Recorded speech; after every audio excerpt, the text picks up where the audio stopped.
ఈరోజు సభా వ్యవహారాల గురించి అదేవిధంగా అసెంబ్లీ సమావేశాల గురించి బీఆర్ఎస్ పార్టీ ఎమ్మెల్యేలు మాట్లాడుతూ ఉంటే ప్రజలు నవ్వుకుంటూ ఉన్నారు.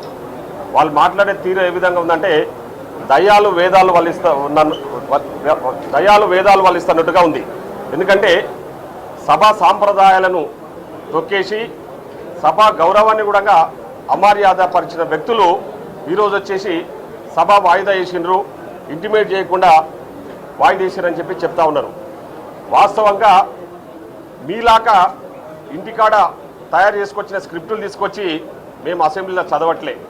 ప్రతి విషయాన్ని క్షుణ్ణంగా క్యాబినెట్లో పెట్టి క్యాబినెట్లో చర్చించిన తర్వాత ఆ విషయాలను అసెంబ్లీలో కూడా చర్చించి అప్పుడు బిల్ పాస్ చేస్తూ ఉన్నాం. సో చాలా ట్రాన్స్పరెంట్గా మా ప్రభుత్వం పనిచేస్తూ ఉంది. అందుకే ఇది ప్రజాప్రభుత్వం అని చెప్పేసి ప్రజలు కూడా కొనియాడుతూ ఉన్నారు.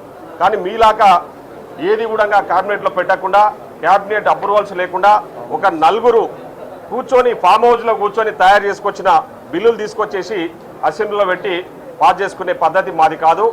ప్రజాస్వామ్యం మీద గౌరవం ఉన్న పార్టీ కాంగ్రెస్ పార్టీ.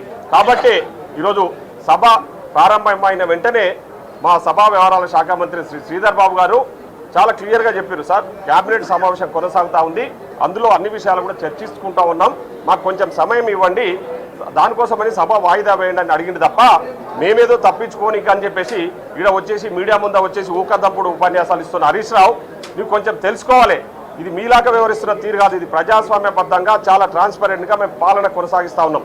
ఈరోజు ఈ కుల గణన సర్వే అనేది దేశ చరిత్రలోనే సువర్ణ అధ్యాయాలతో లిఖించదగ్గ విషయం.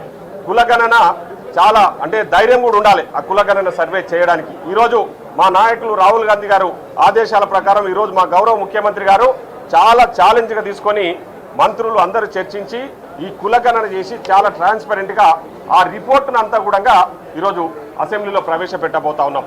ఎక్కడికక్కడ దాని మీద చర్చ చేయడానికి కూడా మేము సిద్ధంగా ఉన్నాం. మీలాగా తలుపులు మూసేసి అందరినీ బయటికి వెళ్ళగొట్టేసి మేము బిల్లులు పాస్ చేయించుకుంటలేం. మేము అందరి ముందర కూడా ప్రజాస్వామ్యబద్ధంగా శాసనసభ వ్యవహారాలు ఏ విధంగా నడపాలో ఆ విధంగా నడుపుకుంటూ మేము ముందుకు పోతా ఉన్నాం. కాబట్టి ఈరోజు కులగణన సర్వే ప్రకారం ఏదైతే ఆ రిపోర్ట్ పెడతా ఉన్నారో ఆ రిపోర్టును మేము పూర్తిగా స్వాగతిస్తూ ఉన్నాం.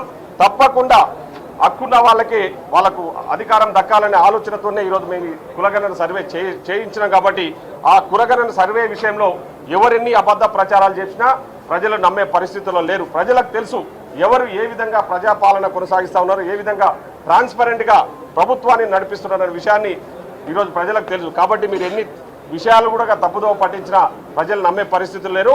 ఇప్పుడే 2 గంటలకు అసెంబ్లీ సమావేశం పరచబోతా ఉన్నాం. అన్ని విషయాలు కూడా అక్కడ చర్చించబోతా ఉన్నాం. Thank you.